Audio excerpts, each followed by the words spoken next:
real love doesn't exist, right? There's no right person for me, forget I'm gonna... And I think maybe this is where so many of us go wrong when we're looking for true love. Make business, make babies, make money, make everything together. I got the silent treatment from my dad for leaving my boyfriend. Nobody farts until they get married. I My love you. God, and I'm gonna be online in Malta.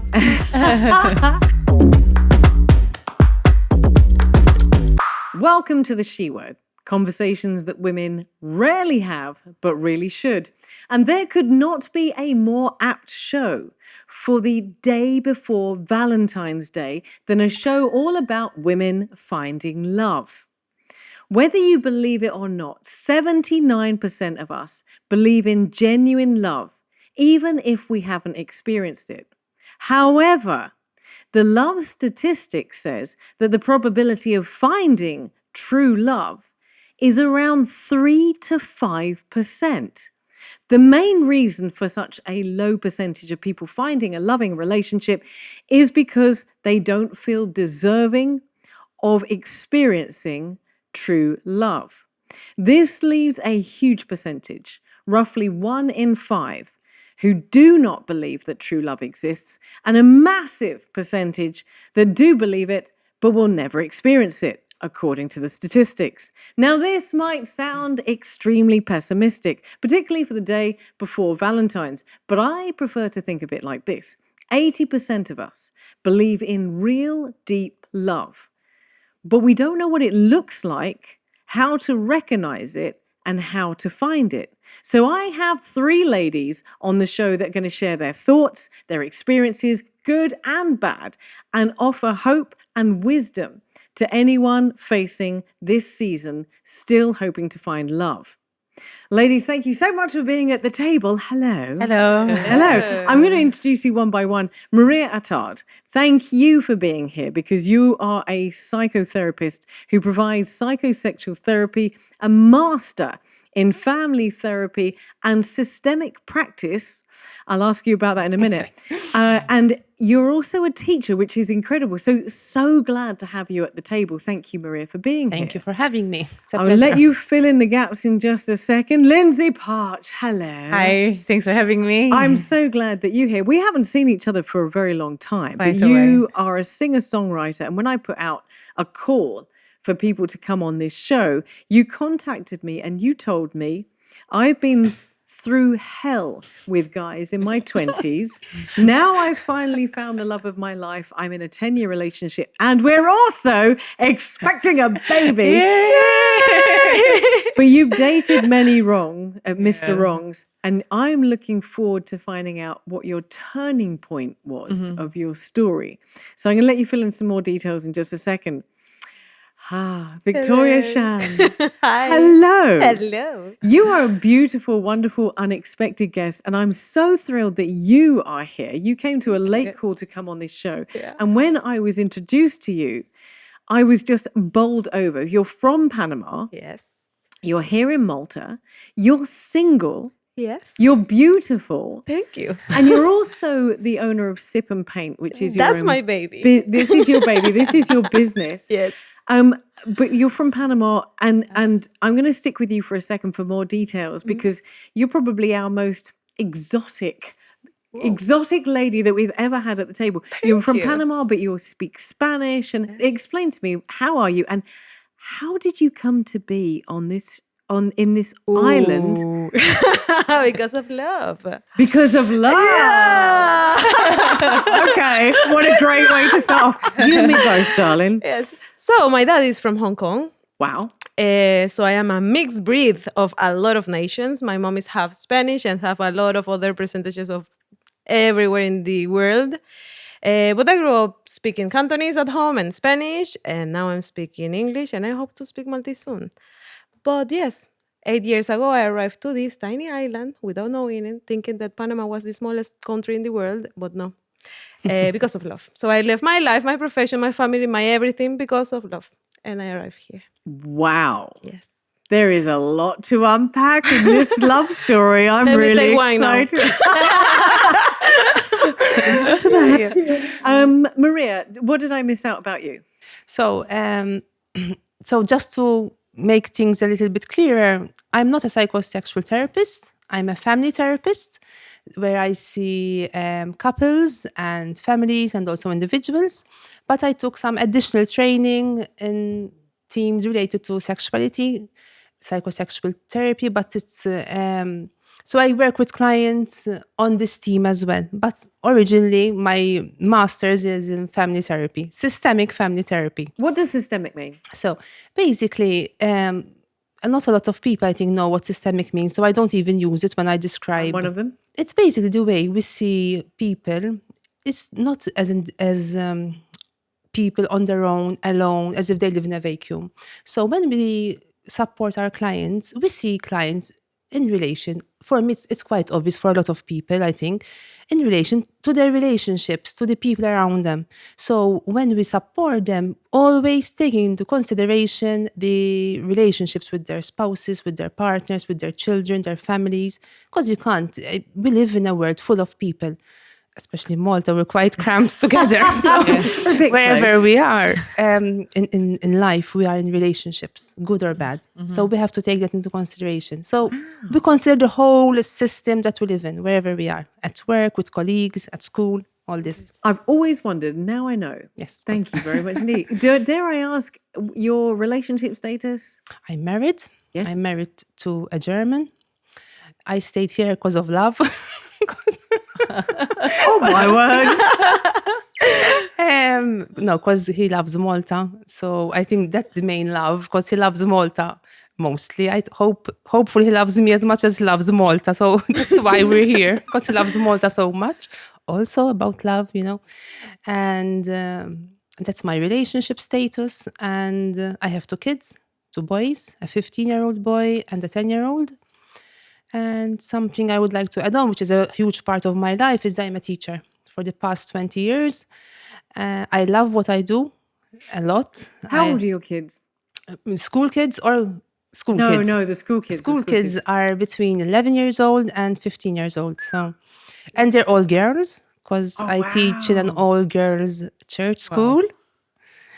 So it's quite interesting with my profession as a family therapist who focuses on sexual themes in a girls' church school. So that's interesting. But also what an amazing opportunity to pass on your thoughts, values, and what you know to young women that are coming. Wow. I like that. It's very inspiring. Really inspiring. Lyndsey, what did I miss out about you? Well, I'm a singer-songwriter, as you mentioned. However, my full-time job is I work at a local bank.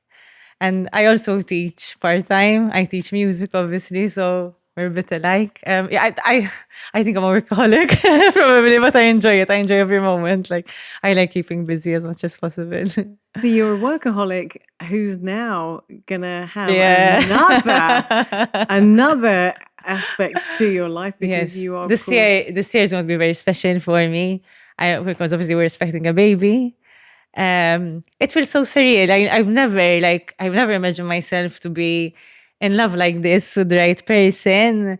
I'm in a 10-year relationship now, and I've never in my whole life imagined that I would become a mother. So it's I can't believe it. Well, I'm really super excited for you. That is absolutely amazing. Well, we'll find out about this love story as well. But when I looked online to prepare for this show, I found a variety of definitions of true love, but I liked this one.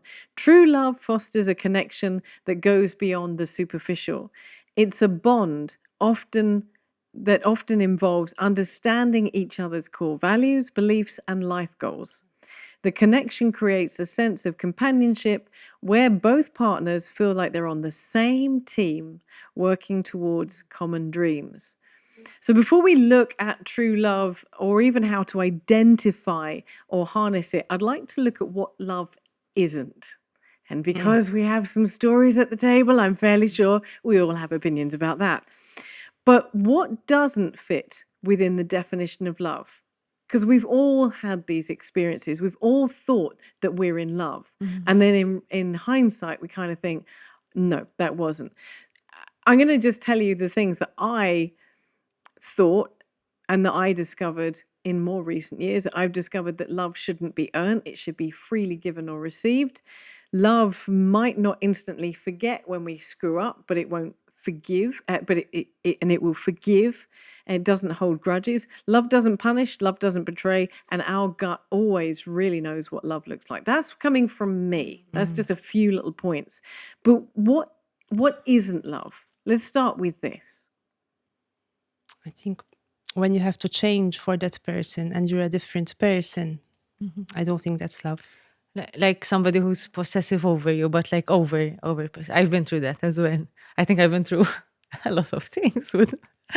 That's cool. So Let's it's- just throw yeah. them on the table. What love isn't. I mean, so you said when we have to change. You don't recognize yourself anymore. But it's not, in my experience, it's not because the other person made me. I'd like to please a lot. I'm a pleaser. So I don't know what happens, but I change automatically without even realizing for that person until something at some point kind of snaps.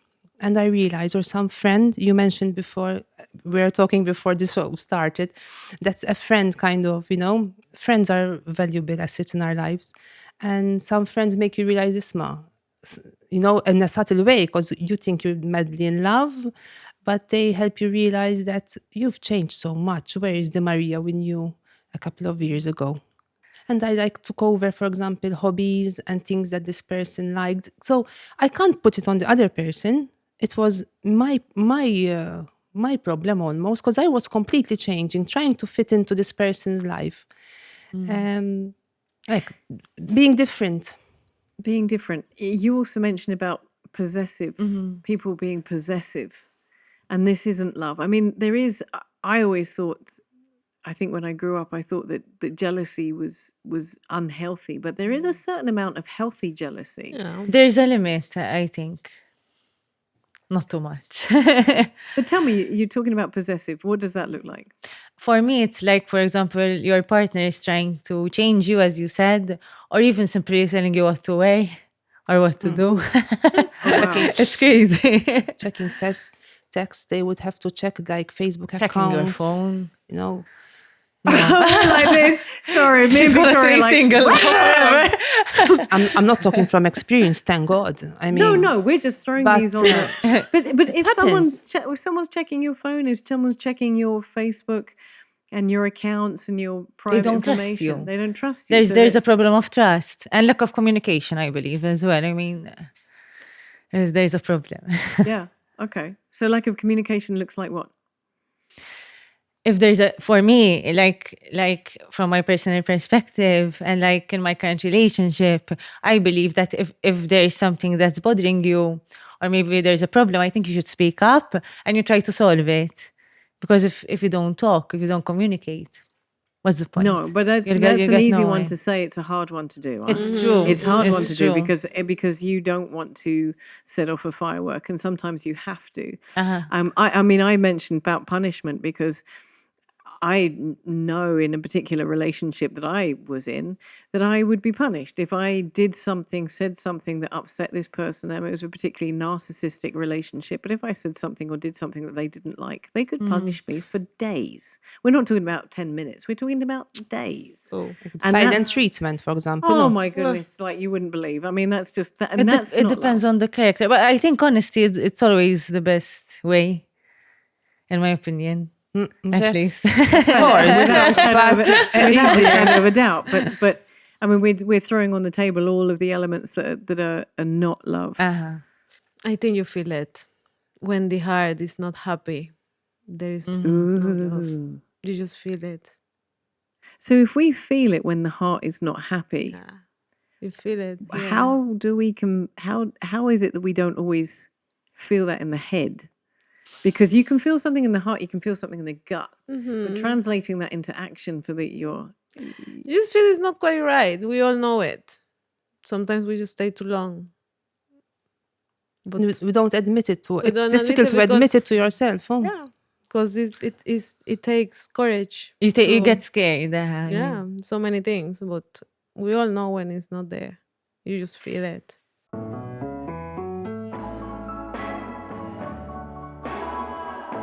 Take care and enjoy healthy skin. Browns, empowering wellness through a selection of dermo-cosmetic brands ideal for the whole family. Natru offers a wide range of 100% plant-based drinks produced from the highest quality water from Monsieur Natural Park and the tastiest whole grain fruits and nuts. All our drinks hold a clean label as they're produced with minimum ingredients, avoiding additives and with no added sugars. Natru, eating better to create a better world. Dercos, recommended by dermatologists. Anti-hair loss protocol. A concentration of aminexil in a scalp treatment to reduce hair loss by 29%. And in a stimulating shampoo to boost volume by 48%. A potent synergy for hair 3 times stronger. Anti-hair loss protocol. By Dercos, the dermatological scalp and hair expert. Let's stick with this for a second. Okay, so there's a lot of reasons. We'll come back and we'll probably see a whole bunch of other reasons, other indications of what love isn't and reasons for why we might want to leave. But if we're in a bad relationship, we've all done it. Haven't we all done it? We've all stayed too long. Yes, it's true. Yeah. Go to Panama.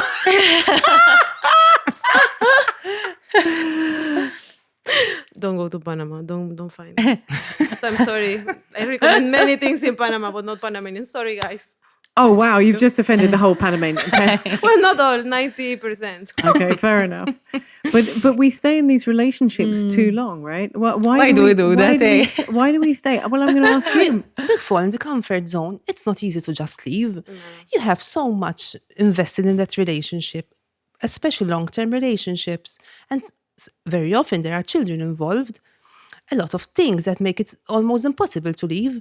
I mean, if someone has another apartment where to go to, it's easy to leave. But if leaving meaning ending up homeless or going back to your mom, how can you leave? You can't. Or moving country. Yeah, I'm going nowhere. I don't have family. I think maybe people are scared of being alone. Because at the end of the day, nobody wants to be alone. Everybody wants to be loved. So, but it's not the right way to go, in my opinion. You can still love the person, which is like what happened to me, let's say. My God, this is going to be social media. But you evolve as a person. And it's okay. It's like making the peace with the person and with yourself. That you might still be both good humans, but maybe you are not in the same chapter, not in the same values, not in the same thing. So you have to make the peace of it and free the person and yourself to say, even if I love you, we are not agreeing in so many things that are important in life. So love, it is important. I'm a passionate person about everything. But now after a long relationship, I think it's not just love. Love is just a piece of the cake. Okay. For sure. And to have a long relationship, love is not enough. You said something really interesting back there. You talked about the fact that you might get to a point where there's no anger, no one's cheated on each other, there's nothing, but you've just not in the same chapter. I love the way you said not in the same chapter. And I've done that myself. I've had to turn around to somebody whom at the time I really loved and say, there's nothing I can put my finger on. There's nothing you've done that is offensive, but this is not right for me anymore. And actually, you need to go your way, I need to go my way, and we need to move on. That's incredibly hard. It's very difficult because it's not like there is something wrong, you know. You did me this, and that. It's like, I love you, and I have to leave you go. And you are such an amazing person, and it brings you that over and over again. And to pass that chapter of your life is horrible. It's really difficult. But I think... Sorry. Even with the family, like the friends, sometimes, like for example, my parents loved my boyfriend. So I got the silent treatment from my dad for leaving my boyfriend. I mean, I was really young. And I don't have disasters, thank God. I didn't have any horrible stories. I mean, it just happened, as you're saying. We loved each other, but So, but my father loved this guy. Okay, if ever he sees him, he still goes talks to him, and he's, you know who I met and all this. He's really excited about him. But he gave me the silent because I left this guy. Can you believe it? I hope my father doesn't hear this show. My But God. I have to tell you, I went through a process where I broke up with my ex-husband decades ago. We were not married for very long, thank goodness. And but we broke up, and at the same time, a very close family friend passed away, and I can remember. Coming back to what you were saying about your father, I can remember everybody giving the wife of the person who passed away as much sympathy, so much sympathy, and rightly so. But I was grieving for my broken relationship, and he was still walking around, which is where it comes to this, when it's really painful to break up with someone because they're still there. Yeah. They're still there. And you still wanted to make that work. It's still grieving. That's still Exactly. when you lose someone. Like it's called an ambiguous loss, because you lose someone, but not really because he passed away. But so sometimes it's difficult for the people around us to understand what you're going through. The process is very, very similar to the process of grief, like someone passed away. Yeah. So, But I think mainly what it makes us so bad is the belief that you have to die beside someone. Like love is forever and never. And that's like, oh, I lost the love of my life. But it can be so many other love. I am the main love of my life. Exactly. I am here. I was coming to that because how can I forget this? I think the main problem is first you have to love yourself. Ew. And I think that was my main problem. Like back in my 20s, I don't think that I valued myself enough, or maybe I didn't appreciate myself enough. And I didn't know what I was worth, what is my worth, like to be in a proper relationship. So most of the guys, they wanted me for the wrong reasons as well. And I'm not trying to play the victim because I'm sure I've hurt some people along the way as well. But now I realize, looking back, I'm like, but now, yes, I do love myself. Now, I mean, I'm not perfect. I have my insecurities, but I wasn't confident enough, like to be in a serious relationship because I didn't love myself. Is it a matter of confidence, or is it a matter of conditioning? It's a matter of evolving, I think, because it's like this. I don't think we are ever, I love myself so much. We have horrible days. 99% of the day, I believe I am a superwoman, but 1%. It happens. And that day is horrible. I'm like, oh, what I'm doing? I'm not, even the mirror, I believe I'm super beautiful. And there are those there. I'm like, who am I? So it's the same thing in love, in life, in everything. It's like, whoa, it doesn't matter how old we are. It will come a point that you are like this, and suddenly, boom. It's like, we are humans. But I want to touch on this, and I'm going to ask Marija about this because I agree with you completely. And that is the normal. That is the normal state that we're in. Some days we love ourselves, and some days we're challenged, and circumstances are flying at us. But what you were just talking about back there, Lyndsey, you were talking about being conditioned to not have confidence, to accept that which isn't good. And this isn't necessarily man bashing. This is just they were not positive relationships. And I think it's really important to remember that if you're coming to a relationship at this level and that you don't respect yourself, you're asking somebody to respect something that you don't have respect for. So is it conditioning? Is it confidence? Is it something that we carry from childhood, the way we don't? Okay, I think that's a yes. Very often, no. I mean, the way we're brought up has such an impact on our lives and our relationships.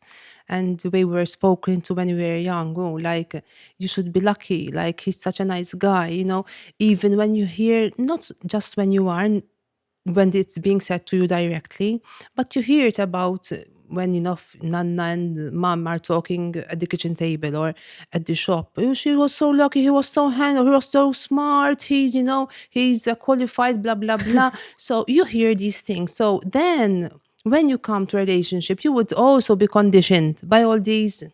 So he's qualified, he has a good job, he's tall, he's whatever. I'm mentioning tall because, I'm tall. So I need a tall guy. That's incredibly interesting because we hear that, right? And so the values aren't He's compassionate. He's in touch with his emotions. He's self-aware. He's tall. He's got a good job. We all know this. He's got a good job. But in my family, no.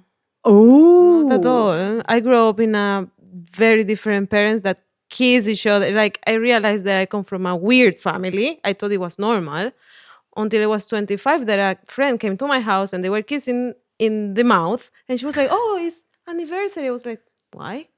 They kiss each other every day. I was like, I forgot. And my parents, until today, they're hanging like hands. Like, It's a different culture. it's different. So maybe. for me, that was normal. And I keep trying to find that. And it's difficult for me because I come from a very particular type of thing. And they point more values in my home than someone handsome. And my mom, especially, she was always like, I used to have a very handsome boyfriend, but that goes away. Like, for what I need that? You know, there is so many other ways that are more important, in my family at least. They take that separately, like that. but second. so let me ask you then. Okay, oh, we're going a bit. We're going all over the show at the moment. But this is interesting because you talk about these values. You talk about the fact that your parents instilled values and that you had love and affection in your home. Yes. But does that then? And you've said yourself you're single. Does that mean that your goal, your standard, your boundaries are raised? Because let's face Raises it, the bar and her expectations. I mean, if you live like lot of that, pressure. I don't know. All my therapists, imagine in Panama, used to tell me, I come from therapy, therapy for me is a most every month since I'm 5. And they were like, good luck. What the hope I have? Because it's like, if you come from this, like, Nothing compares. I know, but it's like, if you grow up seeing this, you try to find something similar, right? So yes, that's the first question. I will do the next one. How did you grow up? How is your family? I think I have a solution for you. Tell You me. need a lot of different guys. So they love satisfy different needs. And that's one important thing that we need to keep in mind. That we're living in an issue somehow. We expect this poor guy. I know this is the she word, but still I defend a little bit here. no, But absolutely. we expect... We're not man bashing, I promise you. No. We expect so much from this guy. No, I mean, I expect my husband to be a good husband, to be a good father, to be my companion, a lover, a hard worker. You know, he can fix the home if possible. I have a whole list of things. Really, truly, I could employ naħseb xi 4 or 5 different people to satisfy all those different jobs, all those different needs, and our expectations, and from our partners. Unfortunately, and that is sometimes what couples find a difficulty in. I mean, it takes a village. We need a whole society to help us. So if I need to go out for a night of fun, maybe it's not my husband, maybe it's my girlfriends. What's wrong with that? Of course. Well, nothing. Exactly. I mean, if it happens every day, maybe something is wrong. But if it happens once now and you need to go and party with your girlfriend. No, I like having a bit of free space. And for example, my boyfriend, he gives me space in my professional life, in my personal life. That is something that is very important for me. And vice versa, obviously. So if he wants to have a night out with his friends, for me, that's fine. Why not? But it's really interesting because what I'm looking straight at you, Marija, and what I'm seeing is that there is this dichotomy. And I'm not talking about your current relationship. I'm talking about what you referred to in your 20s, is that we have boundaries that are too low and expectations that are too high. So how do we find the bit in the middle? We settle here. But should we settle? No, well, that's what most of but us that's do. the problem. Yeah, but how do we know when the boundaries are? How do we define when the boundaries are too low? Too low. You yourself, you said your boundaries were too low. You were. And I didn't know it at the time. Of course. I mean, the problem is like you are still finding yourself as a person because you are still very young as well. And you are expecting something which is beyond, but you need to find yourself first. You know what I mean? So now I've managed to to get through that obstacle, but by experience, obviously, and the old guys, the old boys, whatever, like they weren't right for me, and I wasn't right for them. I think that's also the other thing we have you to know, remember it's, is that we always say, "Oh, he wasn't right for me," but Was right let's in the remember moment. that we weren't right we for weren't him right, we either. were not right for each other, you Takes know, two to because tango, we say. I don't want to blame anyone. It was right. Like recently, I was thinking, like, if I see the guy, probably was amazing for my 10 years ago, and I will be in love with this person. And it might But be I'm not the same person. It might also not be the right time. This is very important. No, too. Periods are part of the game, but they don't have to throw you off your game. Try new Always Platinum for up to 100% leak protection, faster absorption, dry feel, and it's more cushiony, so you can focus on your game. It's a new period, always.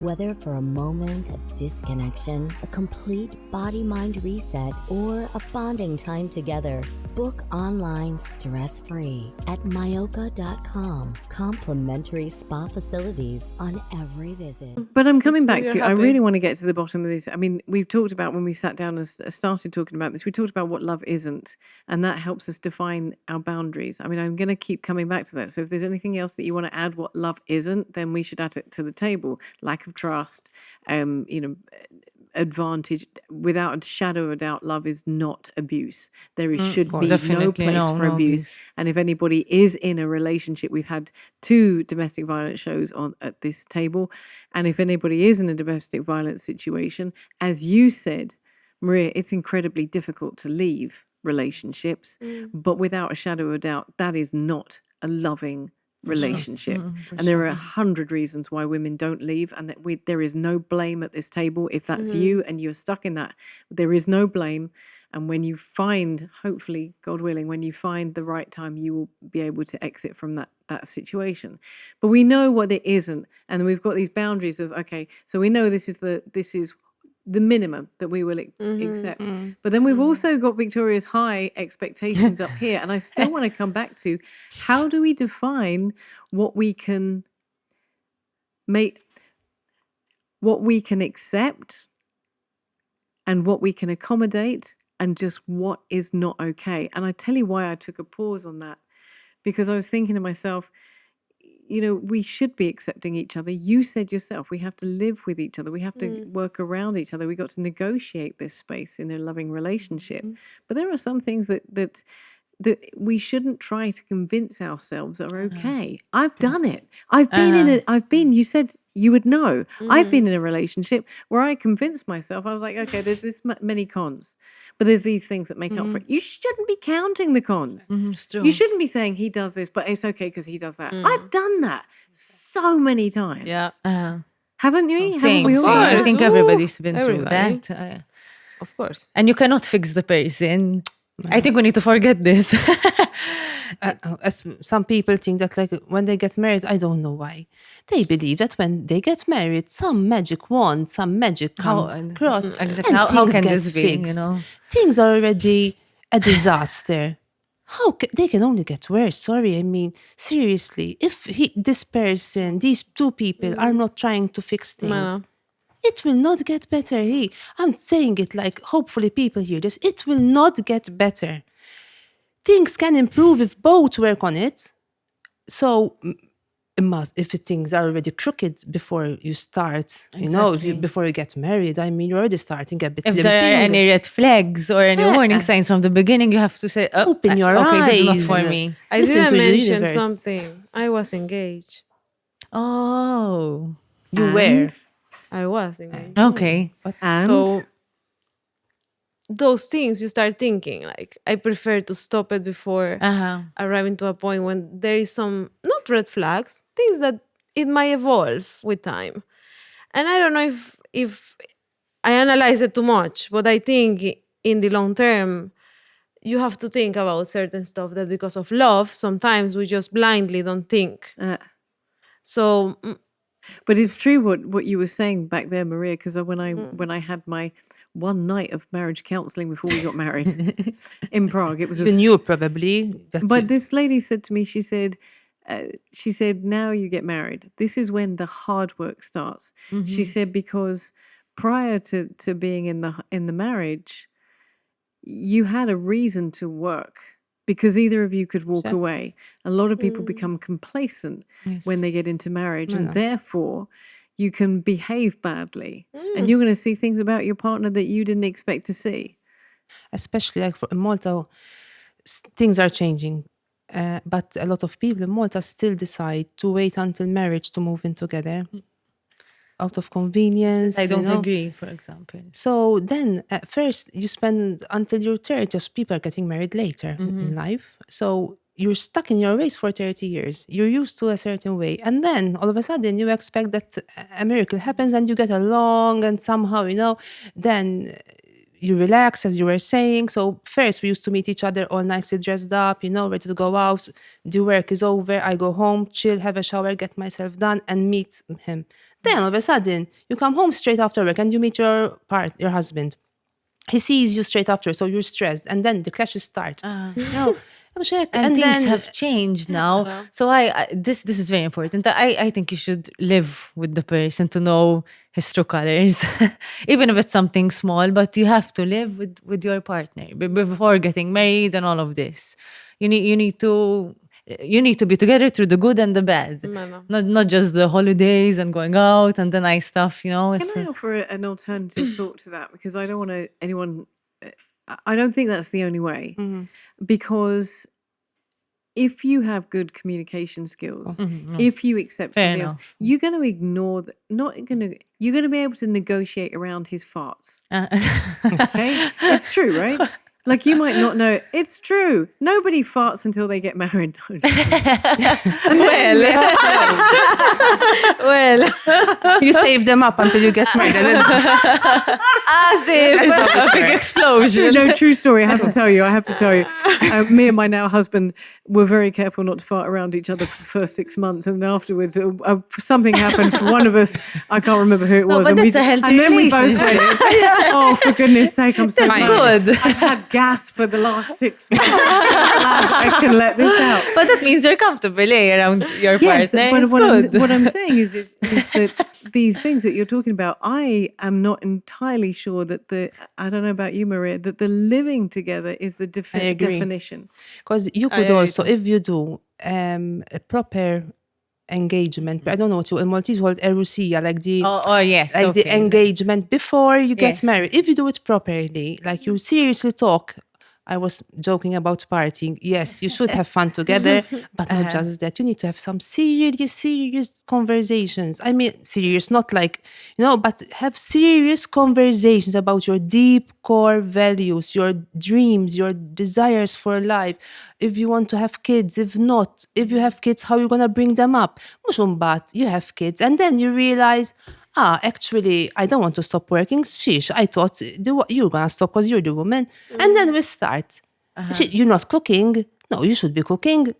We never, haven't you spoken about this? But again, communication, that's the key. Serious communication. Sometimes people, I ask them in clinic and I tell them, yes, ma'am. I call her to check how she's doing. I ask her if I should buy milk on the way home. Okay, good. What else? Yes, and I go home and tell, how are you? Okay. No. Is that communication? Not at all. It's much more it's than not that. Enough. No, it's not enough. I used to believe that you need to live before with the partner. 1 year ago, all my life. I changed now. Because I left my life for someone that I got in love in 1 hour, literally. Like, I met the love of my life, really, 2 days, and that was enough. Doing the Camino of Santiago together, I was like, this is the love of my life, together. Okay, let's move. Fine. From day one. Wow. And after all these years. Sorry, can I just ask you? You met your long-term relationship as you were doing the Camino. The Camino of Santiago, Santiago. How far away from the finish were you? We just have this vision. We were 1 hour away from the finish. No, we didn't do the French. We were doing a small one of 150 Ks. Oh, okay. But we walked the last 2 days together. And every year, we used to go every year for the anniversary to do more kilometers. But I believe that deep talks, values, things, you don't need to live together. I think you know it. Let's get married if you want to get married. If you don't want to get married, fine, don't get married. Let's move together and make a life. It's easy. There is no need to, let's give it a try. What give it a try? Do a life and enjoy yourself, and So that's it. your way is 150 kilometers.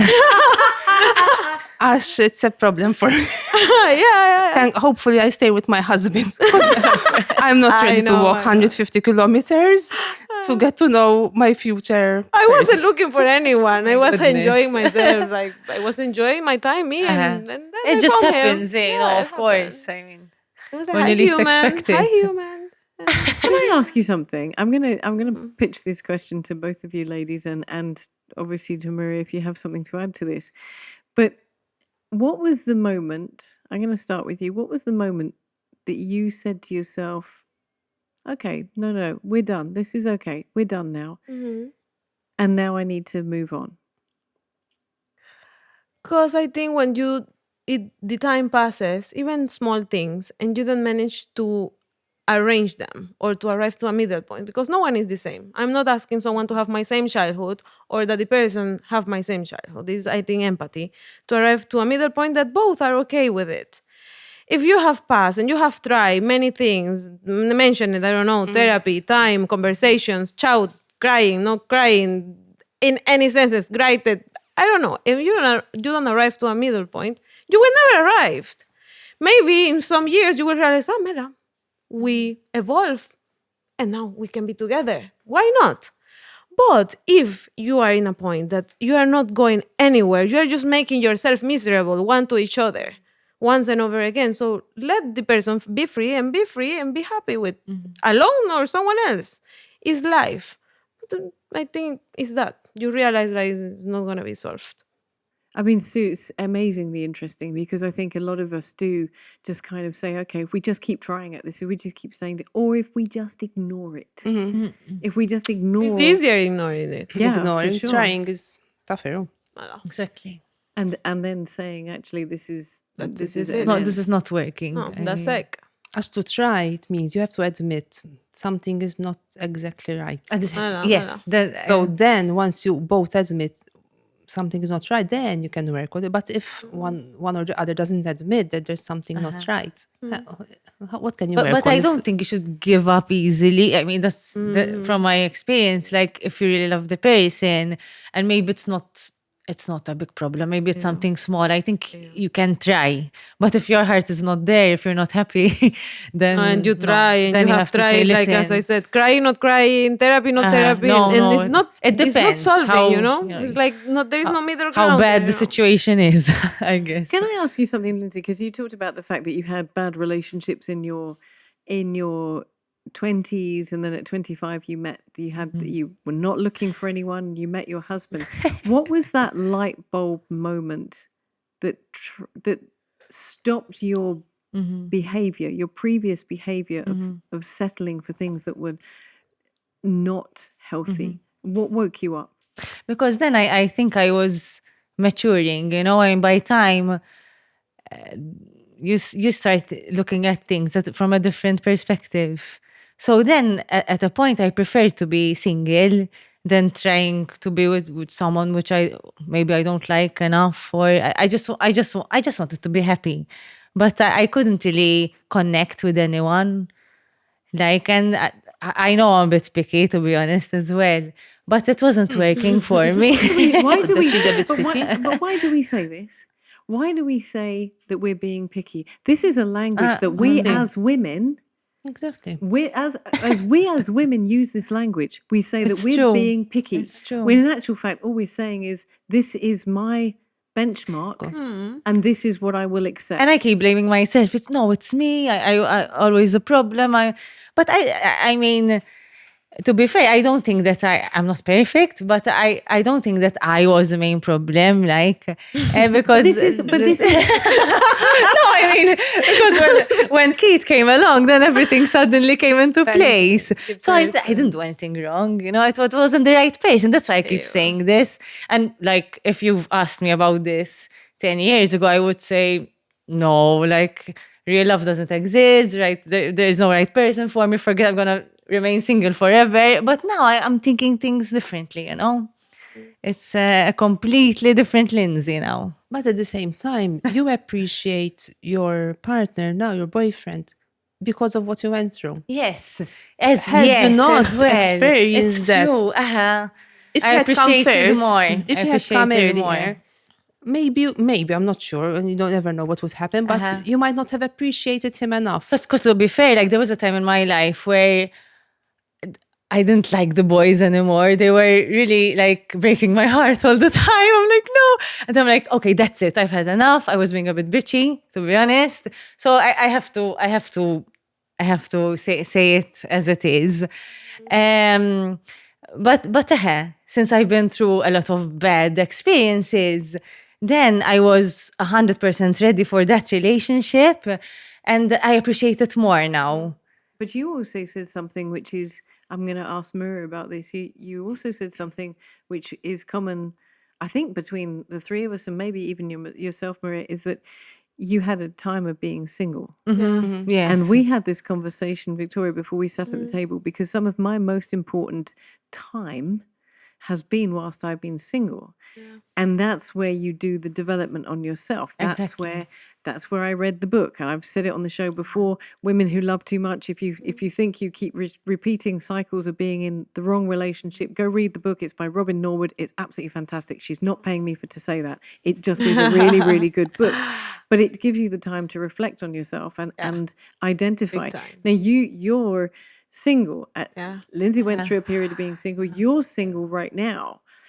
And you are also saying, this is my benchmark because you're single, and I assume you're comfortable and happy in yourself. Yeah, but I think, going back, very back, my first broken heart, it hurt me so much that I said, I cannot give this power to someone else ever. I have to be happy with myself.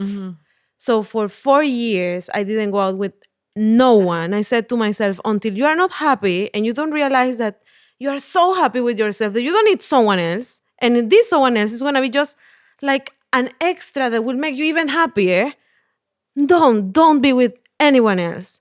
And for 4 years, I didn't even kiss anyone. Every boy that was coming was like, back, please back. No, really. And after 4 years, I said, wow, how good it feels. Even in pajama, in the cinema, popcorn, I was like, whoa, this is so good. And then I said, okay, I'm ready. And now it doesn't hurt the same. It's not, I am not the same person. And I am so grateful with my ex-partner to arrive to my life. I'm really grateful for him because he's such an amazing person. He already is here. So I cannot find anything below him. And he's already very high. He set the standard, even higher than your parents, maybe. Exactly. No, it's different. Everybody's different. But then you realize, I achieved this. This person of me is so good. This amazing person. I need something that makes me feel that, right? It's not the person now, because obviously we are not together, but you can find it. And if I exist as a human being and I'm happy with myself, there are not a lot, millions more, but a lot more like me that will make me happy too, and I can make happy someone else too. So I don't lose hope. Yes. But no, chin, definitely. Absolutely. Cheers. Something about the way you bounce makes me want to keep you around my mind. My mind. Something about the way you sound shakes me up and makes me get down on my.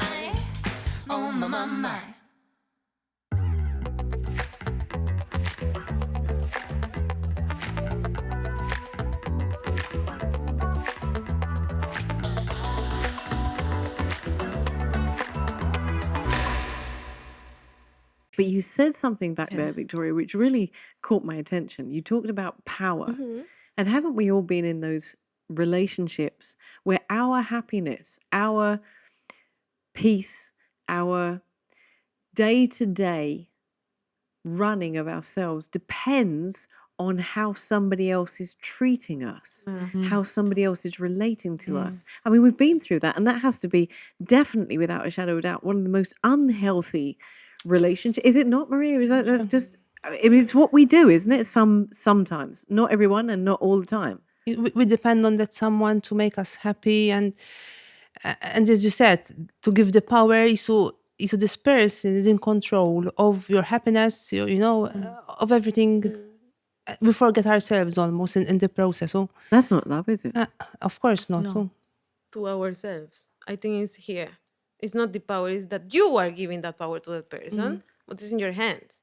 Like, how important am I to give you a power to make me feel like I cannot say these things here or yes to make you feel like that, So no, you have to work in yourself once and over again until you are so fulfilled. We are never fulfilled completely, but happy enough. I'm going to stop you and I'm going to say that again because that was really powerful. You said you have to stop and work on yourself until you are fulfilled. Yes. And then you can be with someone else. And I think maybe this is where so many of us go wrong when we're looking for true love, because we're looking for someone else to fill the hole that's in us that we cannot fill ourselves. Am I right? We need to first take care of ourselves. No, I mean, we can't depend That's on why you need some time alone. our happiness and fulfillment on someone else. But at the same time, I think love is about letting go as well, about being vulnerable. Okay, so now it's, I think, the complete opposite of power. So when you're with someone that you feel that you're happy, at peace, then you can be vulnerable and forget about all the power. And you have no problem with being taken care of, with someone taking a bit control, taking care of you and being there for you. That's letting go and being vulnerable. So I think it's very, very important part of being loving and feeling loved, And I think nowadays there is a huge problem there because women, we have been like, I can do this, I can do that. Mela, we're not the same. I am a woman and I'm fragile and I like to be neutral and I like to feel like a woman. So I can give you my energy too, like a female, like a soft thing. But the male energy, I can do this because I can. Yes, we all can.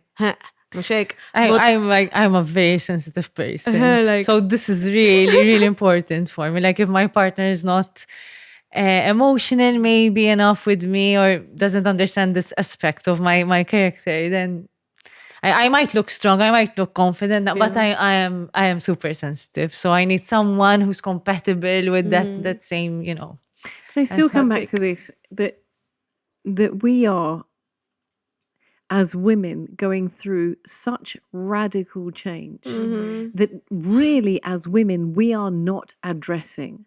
We've gone through such radical change in what our roles are over the past 75 years, post-war. That's when we started going to work, having careers, etc., and wanting a home as soon as you get married, and all of these other things, which have impacted us as women radically. And men. And I was about to say, but also men. And I loved what you just both said about being vulnerable, being able to be vulnerable, about love being about being vulnerable. And you're saying, actually, I want to be a woman. When my husband, I have to remind him about this actually, when he holds the door open, the car door open for me, it's the biggest turn on ever. Yeah. Being a gentleman, that's exactly. Listen, guys, you want to get a girl? Of course. If you want to get a girl, open the car door. Recently happened to me and my husband, we went out on a date night. We try and keep it up if possible. And he was coming to open the door. And I told him, but he didn't. I told him, you're going to open the door for me. And told me, is it okay if I do that? He's asking for your permission. But it's just almost like he knows I'm independent, I don't need anyone to open my door. But I love being treated like this. So what's wrong? So just because we have changed our roles, like we are independent, we don't need men for the money. We don't, we're. But this was interesting. I will tell you this story. I heard it a long, long time ago. I was having a conversation with a very well-known lady in Malta and a very powerful businesswoman in Malta. And she was with a younger man. And she said to me, Trudy, she said, one thing that I've learnt and one thing I will not compromise on, what I bring home, my wealth is way beyond his. But when we go out, he takes the card and he pays, even though it's with my money. I want to see him do that. Yes. I want to see him make the gesture. Now, we're not saying that all men should pay for all times and so on. That's not what we're saying at all. But there are times when gestures... It's etiquette. It's because it lets us be vulnerable. and And we have to show sexy. our men that we need them. Yes. Definitely. It's like the strength If you are of too each strong person or and too let tough. both If you squeeze, be happy with squeeze, it. what do we need? Yeah. Are men for? Vera, Exactly. think a bit. Financially, most of us don't need men. Mhux hekk? Because everybody's working now. Give us babies, we don't need them. We can go to IVF and get sperm from some. Mhux hekk? Yeah. For sexual pleasure, we can buy toys and batteries and charge them. No complaints, very If you quick. didn't see the show on Tuesday, it's all about that. Go back. So we need to make them feel useful and needed. Recently, I saw some reel, like there was this woman trying to open a jar and she could open it, obviously. But then she was like, wait, she closed it again and told him, please open it for me. So she was pretending that she needs her man to open the jar. So, and yes, sometimes I think it's And nice you to make allow them them feel strong. I'm a man, show that we need them more. Why not? It's true. No, I love this. Like, I'm quite traditional with these things. And we need them. And anyway. I like someone who's very Really and truly. romantic. But I'm going to ask you the question that you just asked. You said, what do we need them for? What do we need men for? Naħseb we go That's home the all single question. today. We go out together and I leave my husband waiting for my date. Ladies' night tonight. So we cut it out? No. No, it stays in. It's a serious question, though. Why? So that we as women can be open-minded and informed as we're going into looking for a relationship, looking for love. What are we looking for? Why do we want I want a to man? be, I think I see it as a business mindset, like to build a life together. Like for me, so exciting. Let's do it together. It's so good to have you beside me to build something, make business, make babies, make money, make everything together. No, don't make everything together. I know. That's boring. But like a companion, It's like to push you, exciting. like to push each other, like, oh, you're doing good. Someone that admires you, like It's in go our for human it. nature. No, that's There you the go. whole point. It's in our human nature. It's normal. It's nice. Everybody wants to feel loved. I'm gonna ask Marija. You pose the question. So Get answer back it. to- No, I think in reality, deep down as humans, we need the emotional connection. No? So we It's can't get normal. that from anywhere else. So all the things I mentioned that I can get from anyone else, like the handyman, I don't mention everything. Wait, The batteries. The Duracell batteries are coming to play now. Let's not go there. Your sponsors soon as Absolutely. Duracell. all good these sponsor. things, you don't have the emotional connection, and you can't be vulnerable to all these different things that may replace altogether. They might replace a husband or a partner. But they will not give you that emotional connection, that sense of security. You can't be the vulnerability, that there's someone always there for you and you're there for the other person and you balance each other Companionship. out. Companionship. Yes. Companionship as well. definitely. No, and a companionship, you can get it from a friend as well. No, But you can't get the sex But for a it's friend. no, Well, it's maybe not you the can. same. no. And like the parents, they're not going to live forever either. You know what? So you need to look at the future. Like friends, like friends. maybe, but a friend is different than a boyfriend or a girlfriend. In what ways? The sexual part is missing, maybe. I But mean, if you have a really close relationship. friend, I mean, we all have one or two really, really close friends and that you really love and you really like to hang out with. Enough. So what would be missing? The sexual part only, allura. But this person you're sharing your life with, I know friends who I've known them more than my husband for sure. I know 30 years, I've had friends for 30 years and we're still good friends until now. And my husband, I've known him for, how long? I don't know. 17 or 18 years. Yeah, so I've known them much longer. So I have also a very important connection with them. Yes. But what I share with my husband is completely different. Exactly. So look, I want to kind of put things on the table. We've talked about what love is and what love doesn't look like. We talked about the point that you come to where you decide that actually you need to be fulfilled as a single person before you can take that into a relationship. We've talked about the fact that you should have boundaries and standards. There are things that you shouldn't accept. And we've also talked about what relationships bring to us, what love brings to us, the value of that over friendships, over the handyman and over the Duracell batteries. Sponsorship opportunity. So what I want to say is, if we've talked about this, and we've not looked at it in great detail, but we've certainly put it out on the table, and it's certainly something to think about over the next couple of days. But here's the biggest question. Once we've said that, we're happy by ourselves. We know what our benchmark is. We know what our standards are. We've, decided that we want to have this in our lives. We want true love. We don't want something that's superficial. We want something that's meaningful, that we can spend the rest of our build everything that we want to build with, that we can negotiate and manage our way through all the trials and the challenges and so on. Where is the big question? Where is that love? How do we find it? I think today's generation is getting a bit worse and worse, to be honest. Like, I hear a lot of stories. So, I mean, I can't tell you where to find love, but if you really have someone that you really love and respects you, I think you have to really hold on to that. But I'm talking about if we've decided, no, I agree. Where did you find, you met at a party? It was a party, yeah, New Year's Eve party. You met at Camino Santiago. Yeah, you met walking 100 and something or other kilometers. You're probably in a little niche of your own there. Where did you meet your husband? At a club as well. At the club, you see. Okay. He says doesn't remember meeting me.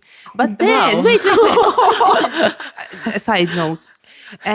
So I was convinced for years that he was drinking, and I was convinced that he doesn't remember meeting me.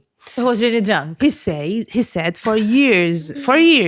And then I was excited, going to text him, holding myself from texting him immediately at 8 o'clock in the morning, and held myself and texted him a bit later.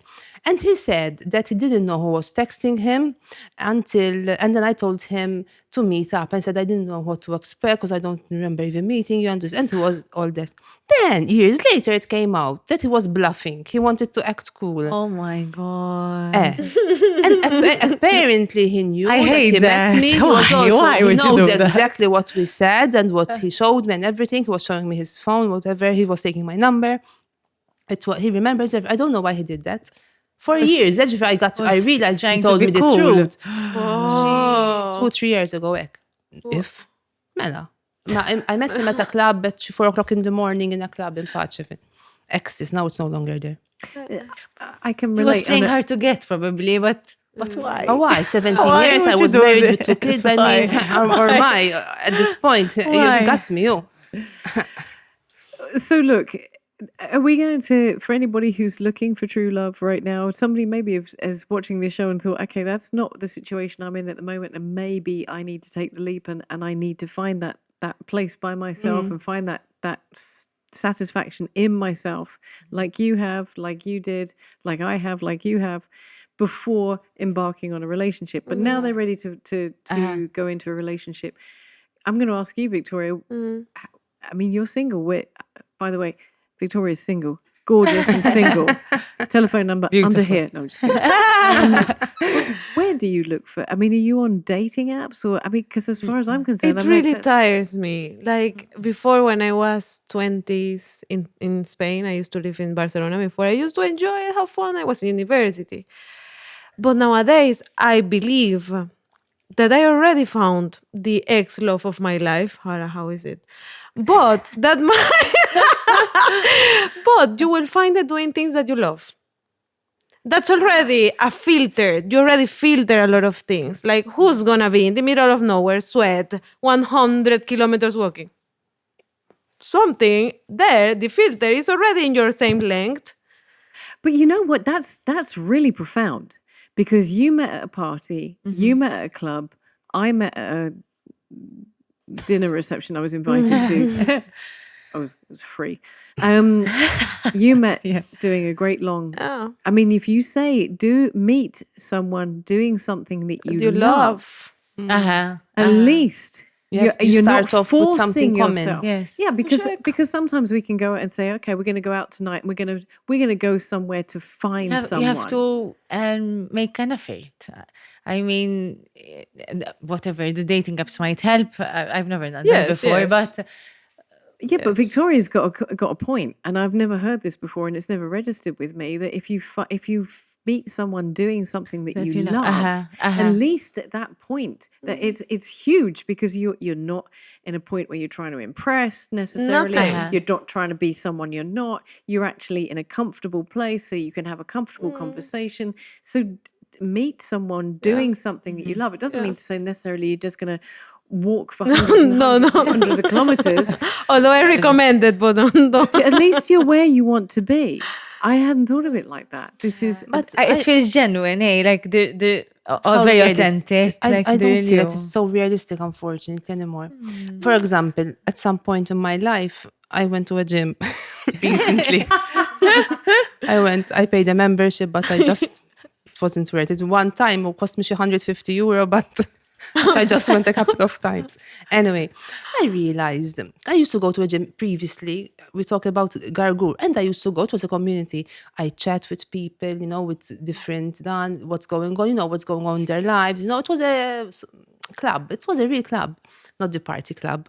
It was a fitness club. So, but I was at this gym, everyone with their earphones or thingies, in between, sets with their mobile. And I said, if I was single and if I wanted to make friends, at least, I wouldn't be able to. Everyone was on their mobile. And it's a bit sad, no? I mean, I reflect and, I notice a lot of things and say, how can anyone meet? It's difficult to meet at that point. Probably they weren't open to it. They were in, because if the you're thing looking is, for, then you what are... happened to me? I also took my phone and did like everybody else. I wasn't looking to, pick up guys at all. But at least sometimes I like to talk a lot. Wherever I am, I talk. My husband is like, of course I know. I like to talk. So even at the grocery, until I'm queuing to pay, usually I have a quick chat with the one next to me. But if everyone is on their gadgets... Technology has taken over. Today's world, if you're waiting for a bus or wherever, or... We don't use the buses much anymore, or wherever you are. People are on their gadgets. How can you start connecting? But that's why people are using dating apps on gadgets. Maybe they're on the dating app trying to find not the one. I've had some clients, individual clients, who are single, and they came to me like, Isma, I'm going through this, and they wanted to work on finding someone. And then it's true, but unfortunately, and I had so many people come. I thought of creating a group for singles where they can connect and have a chat, reflect on, ideally have both sexes, where they can talk what they expect from the other sex, what they want in life, so they can start learning more about themselves, because we said knowing what you want, who you are, will help you. But within a little community of other friends, it didn't work out somehow, because they were kind of afraid to take that leap. They were embarrassed, like, what will other people think of me if I'm in this group, and all this and that. It was really unfortunate, because it could have really helped people, I think. You know, I had some interest, but I needed a few numbers. So you can't have 3 people. It can't work like that, you know. But I think it's a sad reflection on where we are at the moment. I don't think it's going to change. I think that we're going to hopefully It's going to get worse. Hopefully, probably. hopefully we will find a balance. But we are so involved in what's happening in our hand that we're forgetting and not seeing what's going on around us, which would come back to again. You're going to find someone doing what you want to do. Yes, I will. Oh, you will. Absolutely, you will. I'm sure about it. I'm very positive for you as well. I'm going to ask you, ladies, I know it's incredible, but for closing thoughts of positivity, because we're all in very different positions here. And I'm going to ask Lyndsey, your closing thought for this. Let's leave a positive message on the eve of Valentine's. So, ladies, for anybody that's looking for don't love. give up on yourselves. Make sure that you are happy in whatever relationship it is. But really, and don't try too hard. Don't try too hard. Things will happen unexpectedly. And just whatever you do, make sure you are loved and respected. That's all. Fantastic. I'm going to let myself say something. Oh, and this never happens. You know, we have this pressure to be in that loving relationship in our 20s, in our 30s. You know, I didn't meet my husband until I was 45. And meeting him and being in a truly loving relationship was worth waiting for. Mm-hmm. You can get on and live life and move country and sail around the world and do whatever you want to do in the meantime. I'm going to cry now. It's worth waiting for that. It's worth waiting for that. That's my word. Yes, and anyway, don't settle for anything. And don't settle for anything less. Yeah, anything less. Definitely. I'm going to... Oh, no. We have tears on the show. Victoria, can I ask you to say anything? Yeah.